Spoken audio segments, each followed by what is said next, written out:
Hello students, welcome to सबकी पाठशाला। And आज हम इकोनॉमिक्स का fourth part sectors of the economy करने वाले हैं। चलो स्टार्ट करते हैं। पहले कांता, यहाँ पे मतलब जो टॉपिक है वो क्या, division of sectors as organised and unorganised. यानी जो हम सेक्टर का जो डिवीज़न कर रहे हैं वो ऑर्गेनाइज्ड और एज अनऑर्गेनाइज्ड कर रहे हैं। और उसके लिए पहले दो केस स्टडी, मतलब एक एग्जाम्पल दिया हुआ है, केस स्टडी समझे एक तरीके से आप। ये आपको दिया हुआ है, आपको पढ़ करके दोनों में डिफरेंस जो है वो समझना है पहले कि दोनों में क्या डिफरेंस है। Kanta works in an office. She attends her office from 9:30 a.m. to 5:30 p.m. She gets her salary regular at the end of every month. In addition to the salary, she also gets provident fund as per the rule laid down by the government. She also gets medical and other allowances. Kanta does not go to office on Sunday. This is a paid holiday. When she joined work, she was given an appointment letter stating all the term and condition of the work. तो अब हम जो कांता की जो story है, यहाँ से एक चीज़ क्लियर हो रही है कि जो कांता जो काम करती है उसमें उसकी सैलरी फिक्स है, उसका काम का टाइम फिक्स है, उसको पेड लीव मिलेगा। मतलब अगर वो छुट्टी करती है, जैसे उसका हर संडे ऑफ होता है, मतलब छुट्टी होती है, तो उसके बदले में उसकी कोई सैलरी नहीं कटती है। इसके अलावा उसको प्रोविडेंट फंड और मेडिकल फैसिलिटीज़ मतलब जैसे अगर मान लो कोई बीमार पड़ता है तो उसको फ्री ऑफ कॉस्ट जो है वो इलाज होगा। एंड ये सारी चीज़ें जो है उसको बेनिफिट एज अ मिलती है। और ये सारी जो चीज़ें हैं वो उसको जब जब उसने ज्वाइन किया था ऑफिस, तो वो सारी टर्म एंड कंडीशन जो है वो लिखा हुआ था उसके अपॉइंटमेंट लेटर में। अब दूसरी तरफ कमल की जो हम स्टोरी पढ़ते हैं उसमें क्या देखते हैं, कमल जो है वो कांता का नेबर है और वो एक डेली वेज लेबर है। मतलब उसको डेली वो काम करता है, डेली के पैसे उसको मिलते हैं। और वो कहाँ काम करता है, ग्रोसरी शॉप में करता है। उसका टाइमिंग क्या है, सुबह 7:30 से रात के 8 बजे तक। यानी उसकी जो वर्किंग आवर है वो भी ज़्यादा है, शाम तक काम करता है। इसके अलावा उसको कोई अलाउंस नहीं मिलता है, सिर्फ उसे वेजेस मिलते हैं। मतलब उसे कोई भी मेडिकल फैसिलिटी, प्रोविडेंट फंड, इस तरह का कुछ भी उसको बेनिफिट नहीं मिलता है। इवन अगर वो छुट्टी करता है तो उसके उसके कोई पैसे भी नहीं मिलते हैं। He has therefore no leave और paid holiday, nor was he given any formal letter saying that he has been employed in the shop. He can be asked to leave any time by his employer. इसके अलावा उसको कोई letter नहीं मिला था, appointment letter. और उसे वो जो जिस दुकान में वो काम करता है वो दुकान वाला उसको कभी भी काम से हटा सकता है। तो यहाँ पर हमने दो जो स्टोरी, मतलब एक कांता की स्टोरी पढ़ी, एक कमल की स्टोरी पढ़ी। दोनों में हमने जो वर्किंग कंडीशंस है उनमें देखो कितना डिफरेंस है, वास्ट डिफरेंस है। सैलरी फिक्स है कांता की, इसके फिक्स नहीं है। डेली लेबर, मतलब डेली वेज लेबर है ये, मतलब डेली के पैसे इसको मिलेंगे। इसका वर्किंग आवर भी कम है, इसके वर्किंग आवर भी ज़्यादा है। इसको प्रोविडेंट फंड मिलता है, इसको प्रोविडेंट फंड नहीं मिलता है। इसके संडे की छुट्टी होती है, इसकी छुट्टी नहीं होती है। ये छुट्टी करे तो उसका पेड लीव होता है, इसका पेड लीव नहीं होता। मतलब अगर ये छुट्टी करेगा तो उसके पैसे कट हो जाएंगे। इसके अलावा इसको कभी भी काम पे से हटाया जा सकता है। यानी कि जो कमल है उसको कोई जॉब सिक्योरिटी नहीं है, और जबकि जो कांता है उसके पास क्या है, जॉब सिक्योरिटी है। मतलब उसका काम मतलब सेफ है, उसको कोई हटा नहीं सकता है। तो अब आगे हम कंटिन्यू करते हैं। Kanta work in the organise sector. Organize sector covers those enterprises और work places of work where the term of employment are regular, therefore people have assured work. They are registered by the government and have to follow its rule and regulation, which are given in various laws such as Factories Act, Minimum Wage Act, Payment of Gratuity Act, Shop and establishment act etcetera. अब जो organise sector है इसमें term and condition जो government के होते हैं वो सारे फॉलो होते हैं। जैसे मिनिमम वेज एक्ट हो गया आपका, पेमेंट ऑफ ग्रेजुएटी एक्ट हो गया, इसके अलावा शॉप एंड एस्टेब्लिशमेंट एक्ट हो गया। यानी गवर्नमेंट की जितने भी रूल और रेगुलेशंस है वो सारे फॉलो होते हैं। तो ऑर्गेनाइज सेक्टर बेसिकली हुआ क्या, जहाँ पर टर्म एंड कंडीशंस होते हैं, गवर्नमेंट के सारे रूल और रेगुलेशन फॉलो होते हैं, और वर्कर्स को बहुत सारी फैसिलिटी, मेडिकल फैसिलिटी हो गया, पेड लीव हो गया, मैटरनिटी लीव हो गया, ये सारी चीज़ें उनको मिलती है। It is said organised because it has some formal process and procedures. Some of these people may not be employed by anyone but may work on their own, but they too have to register themselves with the government and follow the rule and regulation. Workers in the organized sector enjoy security of employment. यानी कि जो organise sector में जो लोग होते हैं उन्हें security of employment मिलता है, मतलब उनका काम जो है वो सेफ है, मतलब चाहे कोरोना आए चाहे कुछ भी हो उनको काम मतलब वो कर सकते हैं काम, मतलब उनको कोई भी जॉब से हटाएगा नहीं. They are expected to work only a fix number of hour, उनका टाइम फिक्स होता है. इसके अलावा अगर वो एक्स्ट्रा काम करेंगे तो उसके बदले में उन्हें एक्स्ट्रा पैसे मिलेंगे. They also get several other benefits from the employ, इसके अलावा उन्हें कुछ और भी बेनिफिट्स मिलते हैं. वो बेनिफिट्स क्या हैं? वो बेनिफिट है आपका पेड लीव, यानी कि अगर आप छुट्टी करते हो तो पैसे नहीं कटेंगे. हॉलीडे होता है, जैसे हर संडे आपकी छुट्टी होगी, फेस्टिवल्स पे छुट्टी होगी. पूरा प्रोविडेंट फंड की का बेनिफिट मिलता है. ग्रेचुइटी की का भी इसमें प्रोविज़न है. They are also suppose to get medical benefits and under the law the factory manager has to ensure facilities. इसके अलावा जो जिस मतलब फैक्ट्री का जो मैनेजर है वो क्या क्या चीज़ें इंश्योर करेगा कि भाई जो वर्कर्स हैं, मतलब जो लोग काम करते हैं, उनके लिए ड्रिंकिंग वाटर की फैसिलिटी हो, उनका सेफ एनवायरनमेंट हो. इसके अलावा when they retire these worker get pension as well. इसके अलावा जब ये रिटायर होते हैं तो इनको पेंशन भी मिलता है. ठीक है, तो ये क्या है, ऑर्गेनाइज सेक्टर के सारे कैरेक्टरिस्टिक्स हमने पढ़े हैं. इसके अलावा अगर हम कमल की बात करें तो कमल एक अनऑर्गेनाइज सेक्टर में काम करता है. जो अनऑर्गेनाइज सेक्टर्स होते हैं वो स्मॉल एंड स्कैटर्ड यूनिट्स होते हैं, मतलब छोटे छोटे होते हैं और गवर्नमेंट के कंट्रोल से जनरली बाहर होते हैं. तो जो भी गवर्नमेंट के रूल और रेगुलेशंस होते हैं वो वहाँ फॉलो नहीं होते हैं. ठीक है, इसकी वजह से जो जॉब होता है वो लो पेड होता है, मतलब आप मेहनत तो कर रहे हो लेकिन उसके बदले में आपको पैसे क्या मिलते हैं, कम मिलते हैं.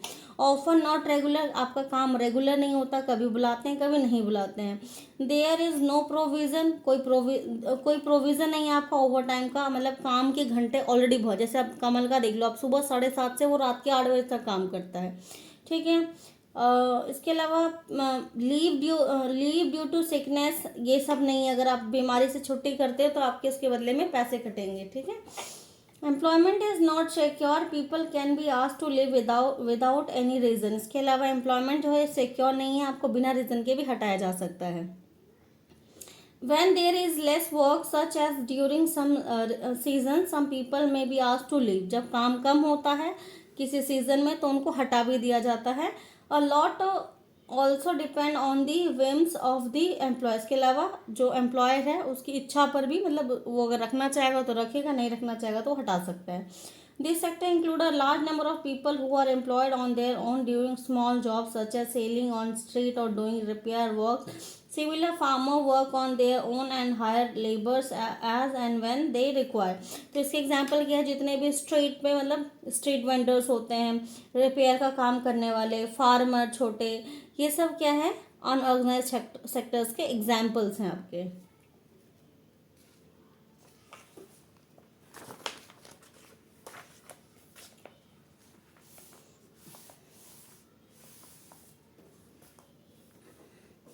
How to protect worker in the unorganised sector.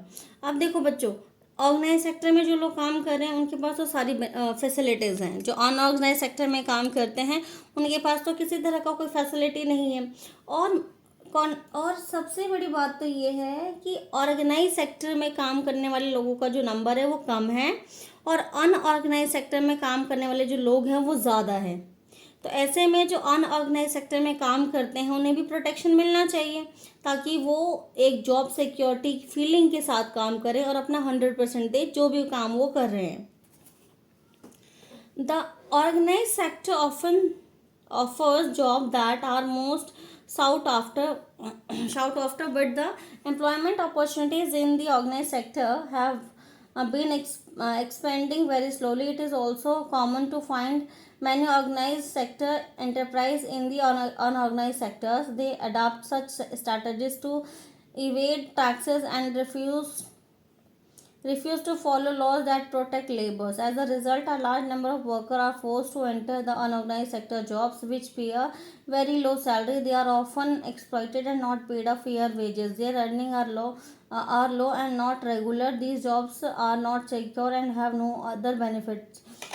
Since the 1990, it is also common to see a large number of workers losing their job in organized sector, and these workers are forced to take up job in the unorganized sectors with low earning. Hence, beside the need of more work, there is a need for protection and support of the worker in the unorganized sector. यानी अभी मैंने आपको बताया कि unorganised sector में काम करने वाले लोग जो हैं वो ज़्यादा है. ऐसे में यहाँ ज़रूरत है कि जो जो लोग अनऑर्गेनाइज सेक्टर में काम कर रहे हैं उनको भी प्रोटेक्शन दिया जाए. अब ये प्रोटेक्शन कैसे हो सकता है? In the rural areas the unorganised sector mostly comprises of the landless, agricultural labor, small and marginal farmers, sharecroppers, artisans such as weaver, blacksmiths, carpenter, goldsmith. Nearly 80% of the rural household in the India are in small and marginal farmer category. These farmers need to be supported through advocate facility of timely delivery of seeds, agriculture input, credit, storage facility and marketing outlets. अब ये rural area का देखो एक outline मतलब दिया हुआ है कि जो रूरल एरियाज़ हैं वहाँ पर 80% लोग जो है वो अनऑर्गेनाइज सेक्टर में काम कर रहे हैं. वो क्या काम करते हैं? ऑब्वियस सी बात है, वो लैंडलेस फार्मर्स होते हैं, फार्म एग्रीकल्चर लेबर्स होते हैं. इसके अलावा शेयर क्रॉपर्स होते हैं, आर्टिशियंस होते हैं, वीवर्स होते हैं, लुहार होते हैं, कारपेंटर होते हैं. इस तरह के लोग जो हैं वो होते हैं. अब ऐसे में क्या है, उन लोगों को भी फैसिलिटीज़ मिलनी चाहिए ताकि वो एक सिक्योर एनवायरनमेंट में जो है वो काम कर सके. इन द अर्बन एरियाज, अगर हम अर्बन एरिया की बात करें, unorganized sector comprise mainly of worker in small scale industry, casual workers in construction, trade and transport etc. अब जो अर्बन एरियाज है उसमें देखो जो छोटी इंडस्ट्रीज होते हैं वहाँ पर जो काम करने वाले लोग हैं, कैजुअल लेबर्स होते हैं जो कंस्ट्रक्शन का काम करते हैं, ट्रेड में या ट्रांसपोर्ट में जो लोग काम करते हैं, स्ट्रीट वेंडर्स होते हैं, हेड लोड वर्कर्स होते हैं, गारमेंट मेकर्स होते हैं, रैक पिकर्स होते हैं. ये सारे क्या है, अनऑर्गेनाइज सेक्टर में काम करते हैं. अब ऐसे में स्मॉल स्केल इंडस्ट्री जो है उनको भी क्या होना चाहिए, जो भी गवर्नमेंट की लॉज हैं उनको स्ट्रिक्टली फॉलो करवाना चाहिए ताकि जो भी लोग वहाँ काम कर रहे हैं उनको वो सारी बेसिक फैसिलिटीज़ मिल सके जो कि वो डिज़र्व करते हैं. Small scale industries also need government support for procuring raw material and marketing of output. The casual workers in both rural and urban area need to be protected. We also find that majority of the workers from the scheduled caste, tribe and backward communities find themselves in the unorganized sectors. Besides getting the irregular and the low paid work, these workers are also facing social discrimination. Protection and support to the organized sector worker is thus necessary for both economic and social development. अब यहाँ पे देखो बच्चों, मतलब एक उनके साथ क्या डिस्क्रिमिनेशन भी हो रहा है, मतलब वो मेहनत पूरा कर रहे हैं, एक तो उन्हें बेनिफिट्स नहीं मिल रहे, उसके अलावा जो सोसाइटी है उसमें भी उनको एक अच्छा मतलब इज्जत से नहीं देखा जाता, रेपुटेटेड हम उनको नहीं देखते हैं. हम अरे ठीक है यही तो काम कर रहा है, अच्छा रैक पिकिंग का काम करता है या लेबर है या फिर रिपेयर का काम करता है, मतलब उनको एक मतलब लो कैटेगरी में देखा जाता है.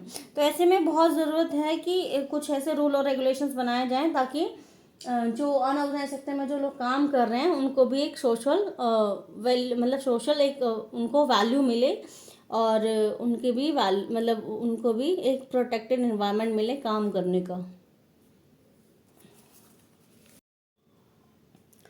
नेक्स्ट टॉपिक है sectors in term of ownership, public and private sectors.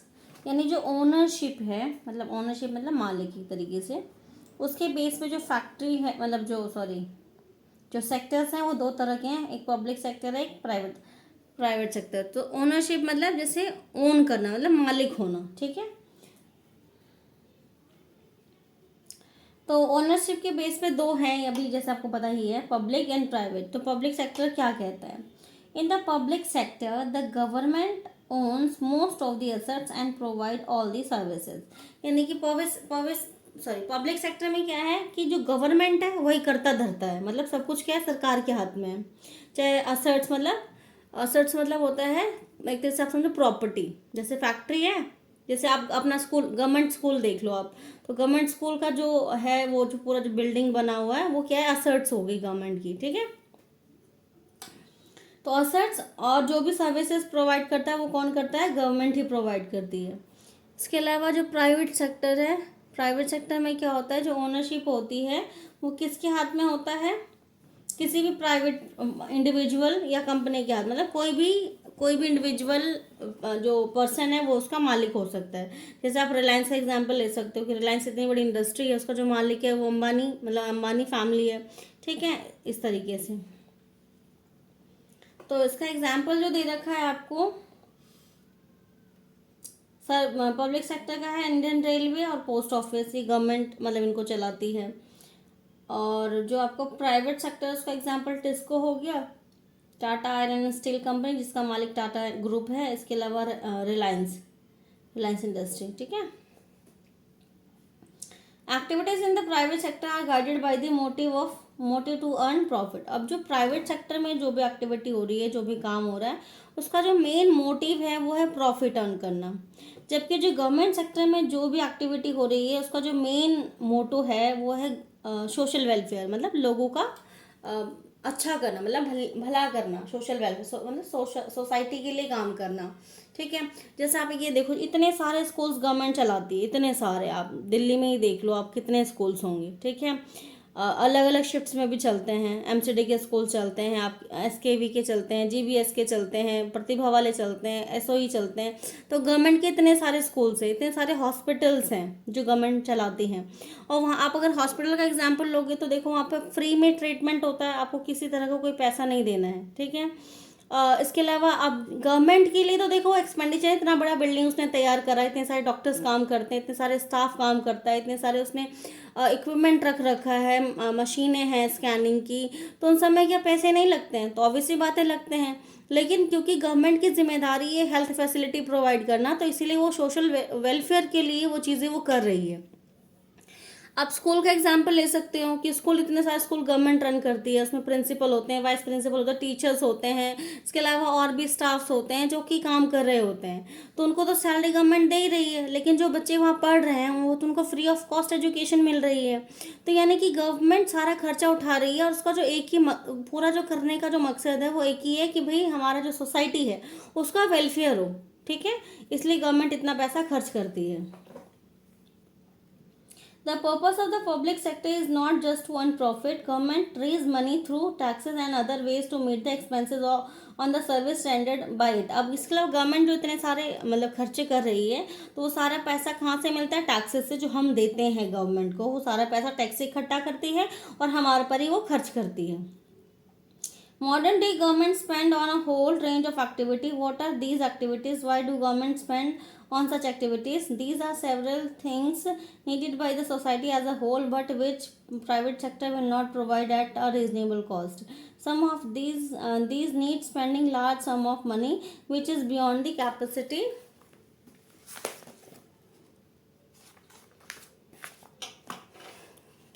of the private sector. Also, collecting money from the thousands of people which use this facility is not easy.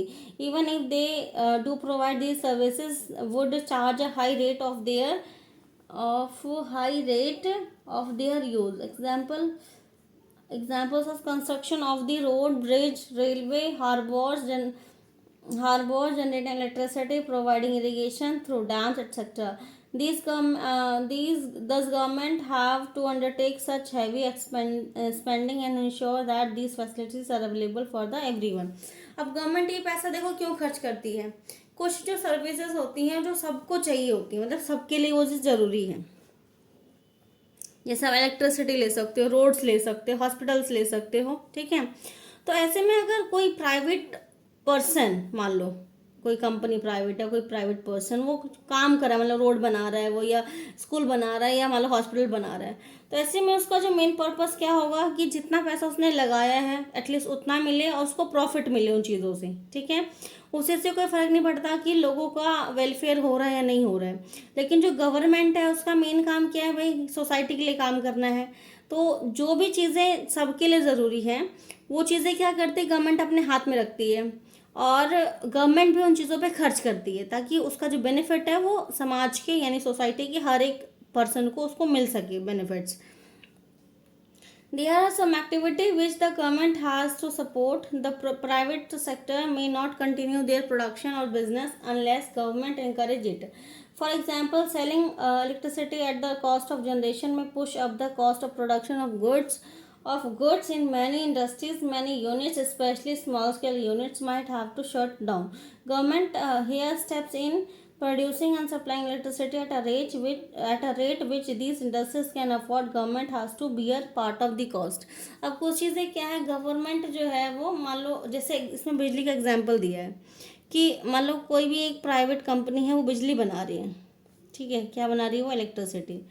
अब government ने क्या बोला कि वो electricity तो सबको चाहिए, हाउस होल्ड्स को भी चाहिए, ठीक है, इसके अलावा फैक्ट्रीज को भी चाहिए, इसके अलावा एग्रीकल्चर के लिए भी चाहिए।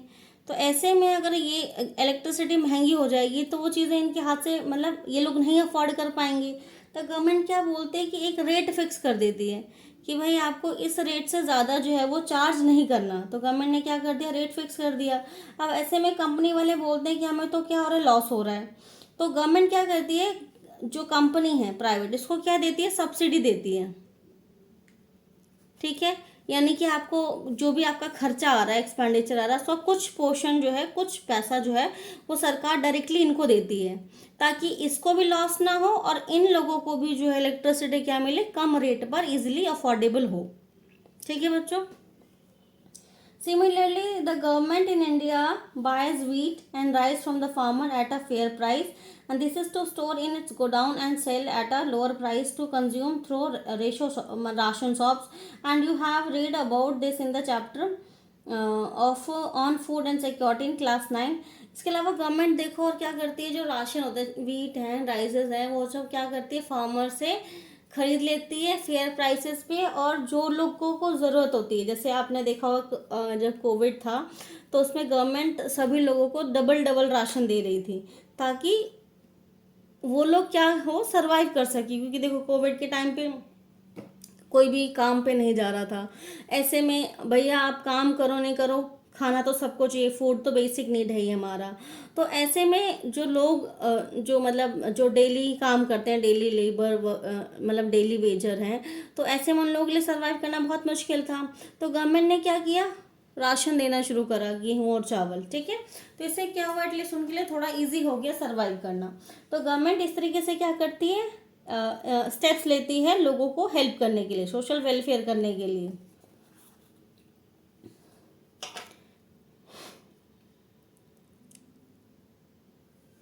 There are a large number of activities which are the primary responsibility of the government. The government must spend on these, providing health, education facility for all. All is one example. We have discussed some of these issues in the first chapter. Running proper schools and providing quality education, particularly elementary education, is the duty of the government. India's size of illiteracy population is one of the largest in the world. Similarly, we know that nearly half of the Indian children are malnourished and a quarter of them are critically ill. We have read about infant mortality rate. The infant mortality rate of Odisha is 45 and Madhya Pradesh is 47, is higher than some of the poorest region of the world.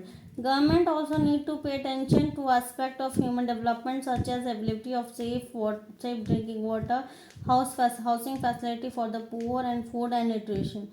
It is also the duty of the government to take care of the poorest and most ignored region of the country through the increased spending in such areas. अब देखो बच्चों, मतलब government education, health, electricity, इन सब पे तो खर्च करती है।